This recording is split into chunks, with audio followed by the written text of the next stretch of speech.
My brother, Wilbur McAllister. He's one of my oldest brothers, and we didn't have a father, and he was like my dad and my big brother. Everything I was doing in school, even in my college, he was there for me. And then when I got out of school, it was this man by the name of Larry Hibden, who gave me my success and told me that I could do anything I wanted to do. Well, again, I think my brothers, older brothers and sisters, they encouraged us to go to college, and they helped us when they could. So I would say they're the ones. I met a lot of young men who came from the South when I was in the Army in 1956, and they encouraged me to go to college. And in a sense, that was the same kind of thing that my parents were telling me. But having grown up in Fresno, it appeared that there wasn't that much opportunity. And when you hear people who came from allegedly the South talking about the importance of education, and they were college grads or they had attended college, then you said, well, this is really significant. My parents, they knew what they were talking about. Mr. Wong, I had Betty's Soul Food, Betty's Grill Soul Food. At 55, I started. In terms of my mentor, I would have to say it was my father. Was a great encouragement to me, Reverend Dolphus McAllister. And he and my mother, Arzetta, gave me a great deal of help along the way in terms of encouragement and helping me to understand that things were possible if I would work hard and move toward taking care of business in life. I had him motivated. I was changing careers, leaving the military, going into a sales position, and there was a sales manager that showed a lot of insight into what was involved and how to stay on track and motivating. I got involved in motivational tapes. I would drive to San Jose twice a week for training, and this manager, his name was Vince Morales, would give me motivational tapes to listen to on the way back and forth. So I got involved with motivational tapes, and kind of it became a way of life for me just to listen to various people like Les Brown and Zig Ziglar, just to name a few of those. My mentor have been my parents as a child. Growing up, it was Maya Angelou and Helen Keller. Helen Keller, because of her disabilities of being blind and deaf, did not let anything stop her. And I think that we can all take a lesson from her determination to continue to press on regardless of what. Well, the Lord sent many mentors into my life. You know, when I was a kid, riding on the Bible bus and learning how to sing the gospel song, the Bible, that's the book for me. And then further on down the line, you know, I had coaches who when I was falling out of school, he would come by the house and pick me up, make sure I made it to school. And then later on, Ron Ellis, who was the head coach at USC, he just retired this summer. He advised me to go to Long Beach City, where I became the #1 athlete in 2 events back in 1978. So it was many people who came along the way that helped me and strengthened me to be the person I am today. I want to give a shout out, first of all, to Mrs. Hopkins and Mrs. Smith. And everybody ought to have a Mrs. Smith. Ms. Hopkins taught me to read, and to read widely. She is the one that got me interested in community affairs and got me interested in civics. Ms. Smith taught me the value of learning how to speak well and being able to talk to people. Those two voices I hear and have heard often, for it motivated me to want to go on to the next level. It moved me to want to love to read and love to read widely, and I do, I still do. And I often think about them, and I thank them for the gifts that they gave me. My mentor really was my father. He was, Theophilus Hogue was the first black policeman in Lexington, Kentucky. That's when certain cities had black and white policemen. And my father was one of the first black policemen on the Lexington police force. He also was part owner of the Lexington Hustlers. The Lexington Hustlers, you can see, it's on the web right now. It's one of the Negro League baseball teams. But when you go to the web, you think it's a white baseball team, but back in the 30s, it was a Negro baseball team. So my father directed me always to be a scholar and a gentleman. That was his famous phrase, and that directed me throughout my life. So early on as a young child, the concept of scholarship, of learning, was instilled by my father. I had a number of people who wanted me. I guess primarily the most one was my uncle, my dad's brother. And went to live with his uncle and my uncle and people like my dad, other people in the family. You know, they made sure I was taken care of. My father's greatest role model was his father, and that was my grandfather, John Riggins, and his mom as well, Mrs. Effie Riggins. Okay, and then from then I'm going to say my mother. My mother was my father's motivator, and the two of them were so compatible, and they always seemed like they always thought about the same thing and always was on the same page. So I'm also going to say that my mom was one of his greatest role models as well. My mentor and the person that motivated me in life was my grandmother, Ethel Luke, and she was all about community service and volunteering. So as a young child, I grew up learning the importance of volunteering, and she made sure that my sister and I were always involved in different events and giving back to the community.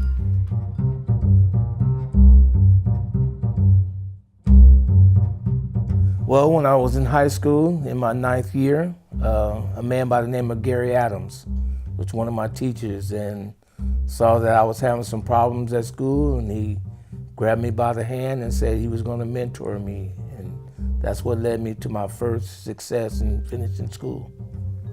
Well, I have to refer to my parents, my mother and father, Irene and Odell Johnson. They were role models for us. We have 10 children in my family, and I was raised in a good Christian home. There was no cussing and drinking and smoking in my house. And my parents always encouraged us to finish high school and go to college. And that's what all 10 of us did. And all my brothers and sisters, they went to college and got very good jobs too. And few of us went into education, since my parents stressed that so much. 4 of us went into education.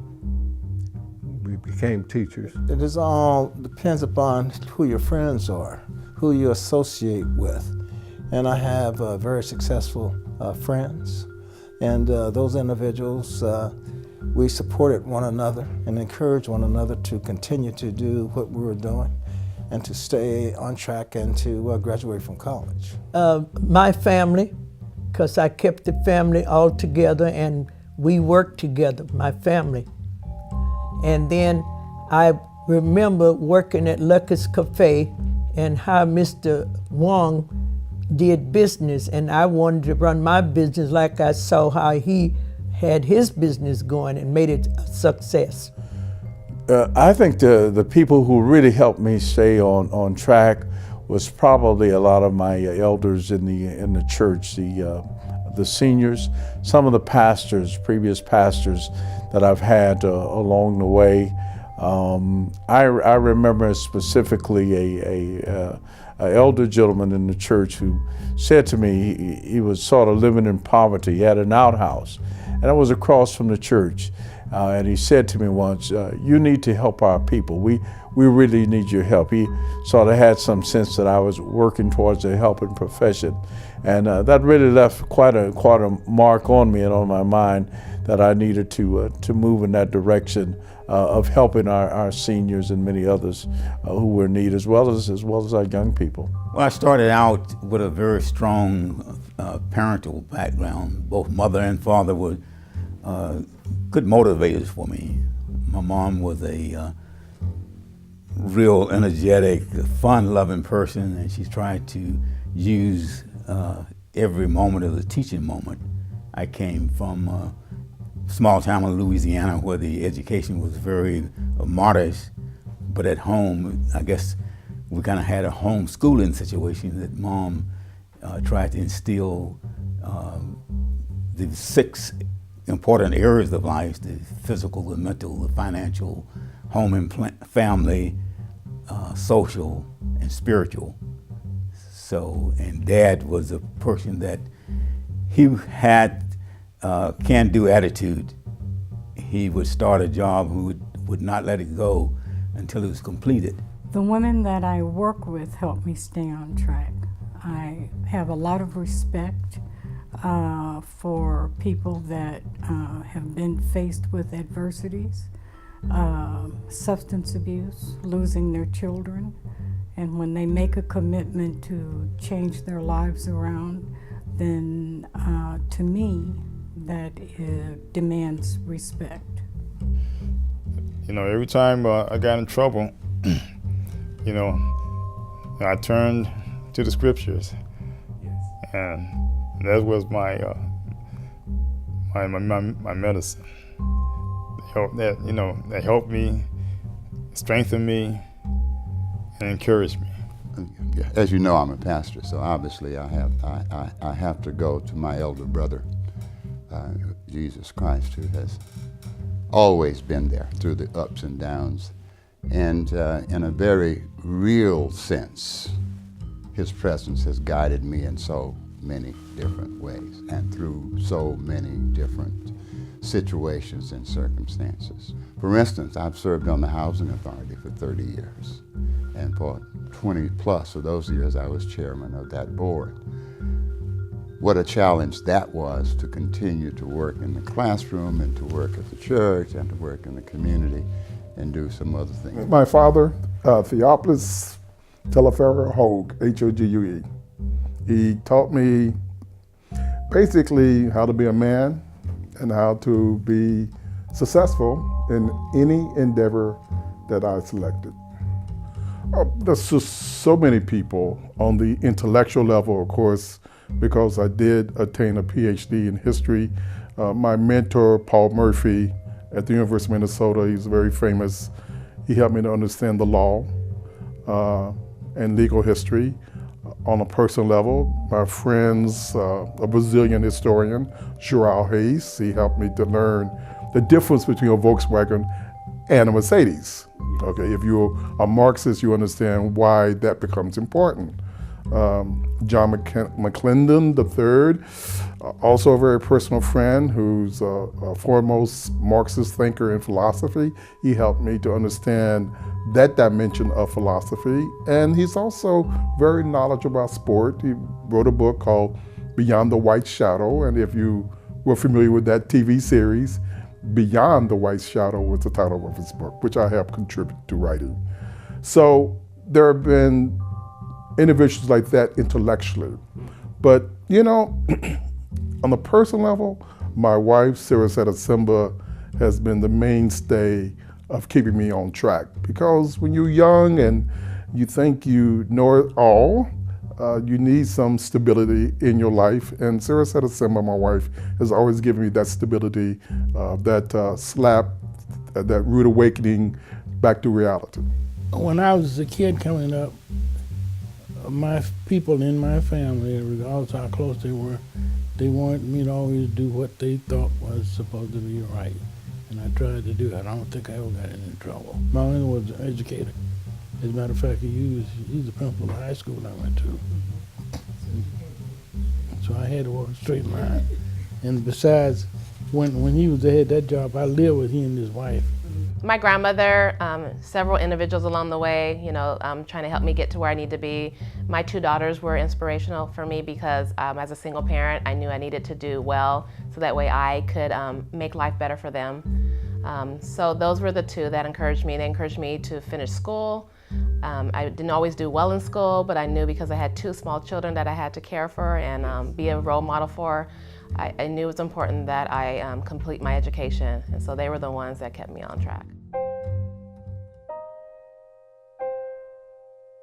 Well, today is to live by the truth. If you always tell the truth, you'll be able to move successfully in places. I've taken on certain projects as being the first African American to get to the city council. By starting out, I was a planning commissioner. I was the president of the NAACP for 10 years in Madeira, and I run my own program called the McNally Park Jesse Owens Games, where I take kids from 3 to 14 years old and teach them track and field events. Well, I believe in helping people at all times. I think we should help individuals as we go along. My motto is to treat everyone right. My dad always told me that, son, on your way up, you'll see the same people on your way down. So treat everybody right. The customers are always come first and they are right. I think focusing on a goal and from that, setting that goal, staying with it, and like the proverbial eating a whole elephant, just do it one bite at a time. I like to say that the law of a little bit, just do a little bit at a time until you get it in range that you can see the light at the end of the tunnel. The model that I live by is I want to make a difference every day in the lives of others. And by being a role model, using myself as an example of having faced adversities, showing actual proof, is what I try to live by on a daily basis. Well, my motto is to love God, serve God with all my heart, mind, and soul, and love everybody else. Love everyone treat everybody as I like to be treated. You make your own luck if you're prepared. Preparation meets opportunity, create your own luck. If you're not prepared, you can't be lucky. My father was a Christian man, and I'm going to say that I think that he would say, in all my ways acknowledge him, and he shall direct your path. And this is something that my father always believed in. My motto in life is, and it's something that stays with me, it's something that my grandmother would share with me, is that life is not always about being happy, but it's about what can you do to make a difference in somebody else's life? What can you do to make an impact on your community? And so when I'm thinking about getting involved in certain events, I look at what can I do to better an individual, or what can I do to build the community up in a better way. My wife, Betty Logan, we've been married for 54 years, and she used to be my next door neighbor. And we went to elementary school together, high school together, and college together. And she's always supported me, and she's been a good Christian mother, and to our 2 boys, Troy and Frankie. My parents, they were the biggest supporters. They were the first ones that taught me to be proud of who I am. And it goes all the way back to the Pittsburgh Courier and the Chicago Defender. When we did not have black studies or African American studies, I had that at home. I remember my mother, she was very strict on you learning how to cook good home cooked food and how to serve it and be courteous to people. So I remember her teaching. Boy, you know, there are really so many people, and a lot of them have gone on. My dad is almost 90 now. He's yet alive, so naturally I'd want to give him thanks and appreciation for what he's done for me. Mom has gone on, and yet I think about her a lot. She's made her contribution to me. I think family, and I think a lot of the elders in my life in the church have sort of imparted to me, and if I could bring some of those people back and just give them a big hug and say thank you, it would do the world good to me, just to know that they made such a contribution to me in so many ways. Oh, that certainly will be my wife, Gwen. She has been supportive and backing me in just about anything that I get involved in, and so I really appreciate having her as a partner. There's one elderly gentleman that kind of took me by the hand when I first got here, and his name is David Jones, and the people at the church hear his name often. His name is David Jones. Now, David Jones was the type of a man that God self-made, and I often think about him. In the old days, in order to lay the foundation for buildings, you used to have to drop a plumb line and then set the dirt in such a way so that you put the building down on the ground. David didn't have a third grade education, but God gave him an eye and gave him an insight that he did that back in Mississippi for a living. And when he came to California very successful man. That man, I'd like to thank him for everything he did to help me stay on track.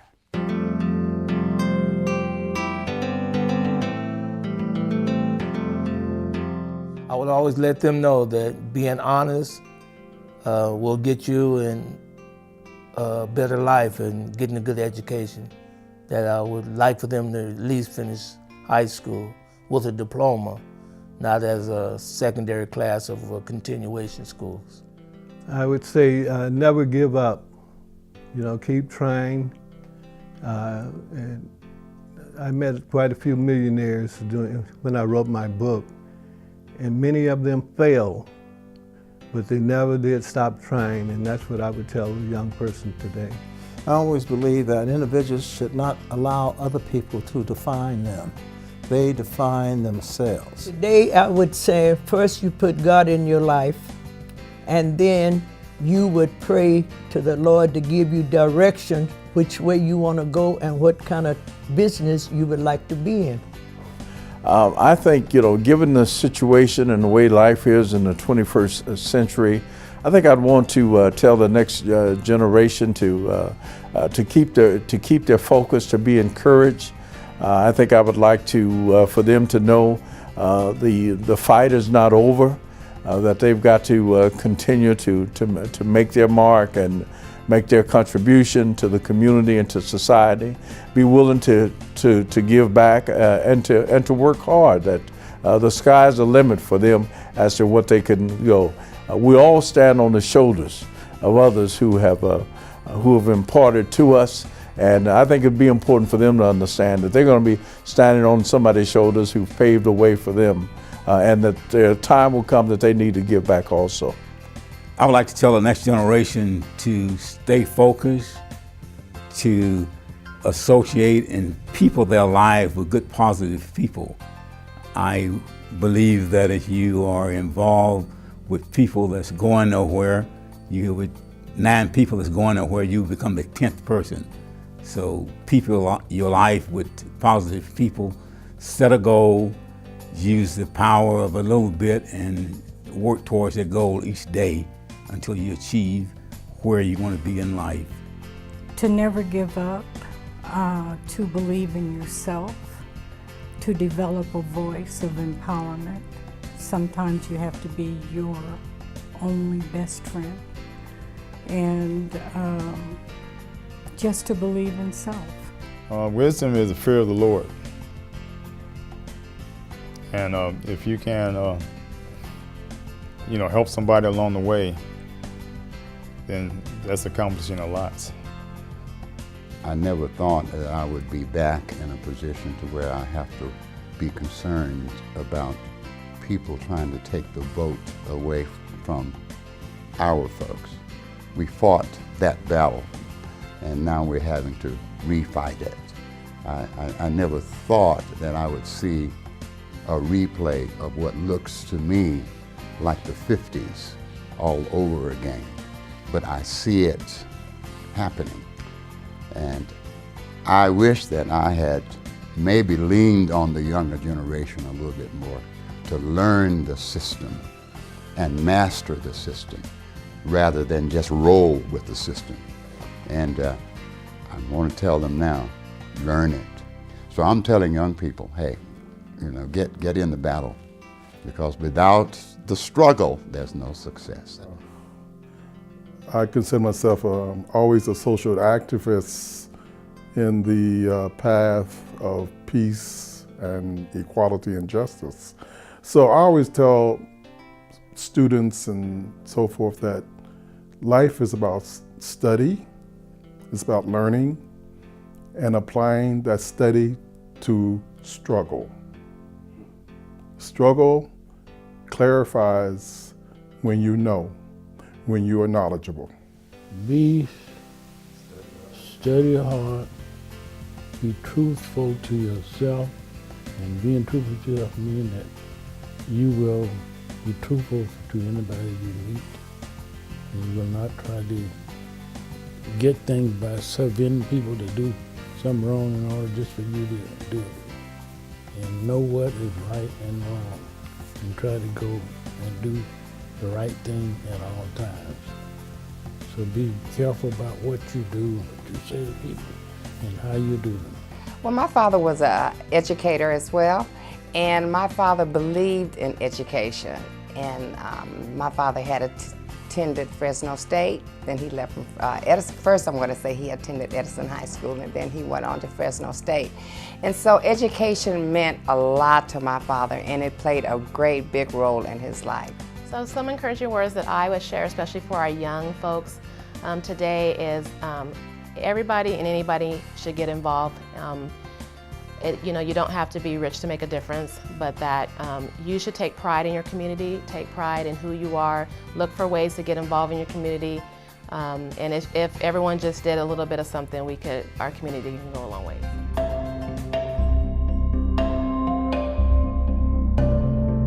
So there are individuals that have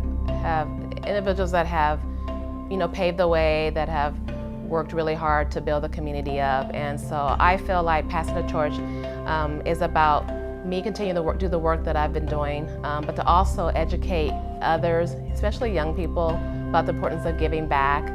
And it's because it's something that my grandmother taught me at a young age. And so working at Gaston Middle School, as I think about what Bud Gaston was for, how he just served the community in so many capacities, I want to look at how can I teach them about taking pride in their school, taking pride in their community, but then what are some ways that they can get involved?